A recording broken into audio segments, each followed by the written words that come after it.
Sopir kedua dan kernet bus Handoyo yang kecelakaan di kilometer 72 Tol Cipali, Purwakarta, Jawa Barat, Jumat, tanggal 15 Desember tahun 2023, masih berstatus saksi. Kecelakaan itu telah menyebabkan 12 orang meninggal dunia. Untuk sopir yang kedua dan keneknya masih berstatus saksi, kata Kapolres Purwakarta, AKBP Edward Zulkarnain, Sabtu, tanggal 16 Desember tahun 2023, malam. Dia menjelaskan, dalam perjalanan bus jurusan Magelang menuju Bogor itu memiliki 2 sopir 1 kernet. Rinto Kantana, 28 tahun, yang kini telah ditetapkan menjadi tersangka merupakan sopir yang mengendarai dari Kendala hingga lokasi kecelakaan di Purwakarta, Jawa Barat. Sopir lainnya yang saat ini masih berstatus saksi mengemudi dari Magelang hingga Kendala.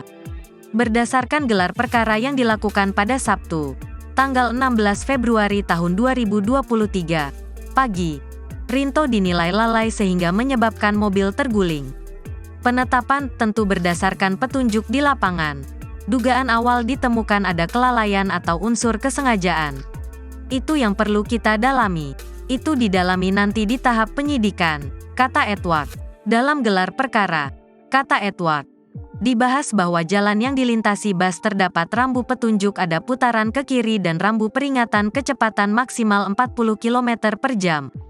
Kemudian juga bahan diskusi kita bahwa kendaraan PO Bus Handoyo AA 7626 OA pada hari Jumat tanggal 15 Desember itu tujuan dari Magelang menuju ke Bogor dan mengapa bus tersebut belok kiri menuju ke arah Cikopo, ujarnya.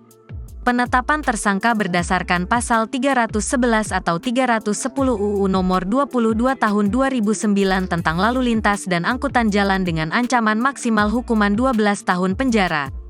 Rinto pun mengakui kelalaian tersebut. Enggak disengaja, ya. Mungkin memang kelalaian dari saya, kata Rinto saat ditemui tribunjabar.id di Mapolres Purwakarta, Sabtu malam. Dia mengaku bahwa saat berkendara dalam kondisi sehat dan sudah mengenal kondisi jalan yang dilintasi. Alhamdulillah sehat, tidak capek nyetir dari Kendal. Sudah pernah beberapa kali lewat jalan itu. Dan saya juga melaju kendaraan sesuai dengan batas kecepatan di tol, katanya. Terkait kondisi kendaraan, ia menyebutkan bahwa bus yang dikendarai dalam keadaan normal dan tidak ada masalah. Rem berfungsi. Sempat lakukan pengereman juga, kata Rinto. Download Tribun X sekarang. Menghadirkan lokal menjadi Indonesia.